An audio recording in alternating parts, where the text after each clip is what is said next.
Ésaïe, chapitre 14. Car l'Éternel aura pitié de Jacob, il choisira encore Israël, et il les rétablira dans leur pays. Les étrangers se joindront à eux, et ils s'uniront à la maison de Jacob. Les peuples les prendront, et les ramèneront à leur demeure, et la maison d'Israël les possédera dans le pays de l'Éternel, comme serviteurs et comme servantes. Ils retiendront captifs ceux qui les avaient faits captifs, et ils domineront sur leurs oppresseurs.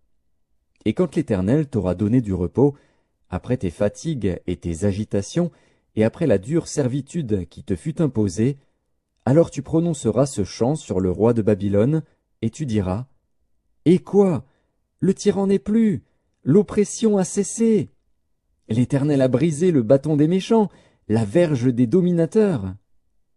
Celui qui dans sa fureur frappait les peuples, par des coups sans relâche, celui qui dans sa colère subjuguait les nations, est poursuivi sans ménagement.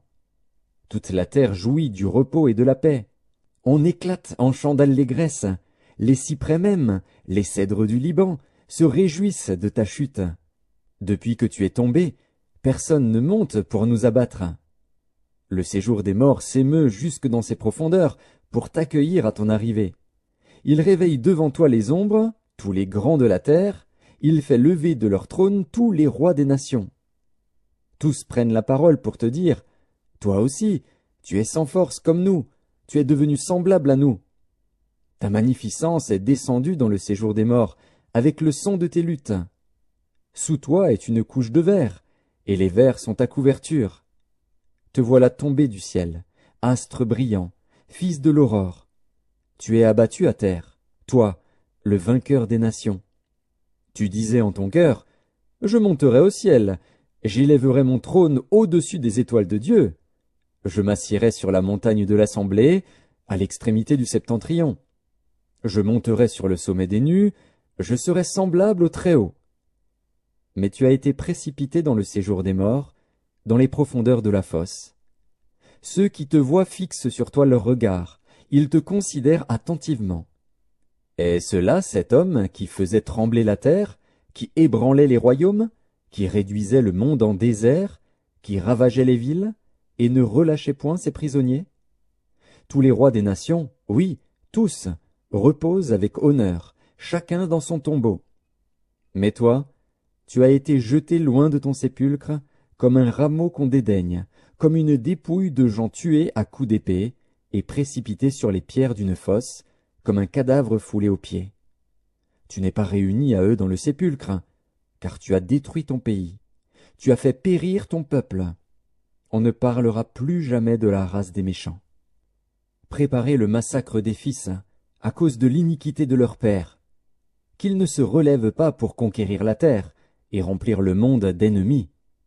Je me lèverai contre eux, dit l'Éternel des armées. J'anéantirai le nom et la trace de Babylone, ses descendants et sa postérité, dit l'Éternel. J'en ferai le gîte du hérisson et un marécage, et je la balayerai avec le balai de la destruction, dit l'Éternel des armées. L'Éternel des armées l'a juré, en disant, « Oui, ce que j'ai décidé arrivera, ce que j'ai résolu s'accomplira. Je briserai l'Assyrien dans mon pays, je le foulerai aux pieds sur mes montagnes, et son joug leur sera ôté, et son fardeau sera ôté de leurs épaules. Voilà la résolution prise contre toute la terre, voilà la main étendue sur toutes les nations. L'Éternel des armées a pris cette résolution, qui s'y opposera? Sa main est étendue, qui la détournera? L'année de la mort du roi Akaz, cet oracle fut prononcé. Ne te réjouis pas, pays des Philistins, de ce que la verge qui te frappait est brisée. Car de la racine du serpent sortira un basilic, et son fruit sera un dragon volant.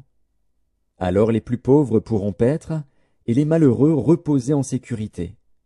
Mais je ferai mourir ta racine par la faim, et ce qui restera de toi sera tué. Porte, gémis. Ville, lamente-toi. Tremble, pays tout entier des Philistins. Car du nord vient une fumée, et les rangs de l'ennemi sont serrés. Et que répondra-t-on aux envoyés du peuple?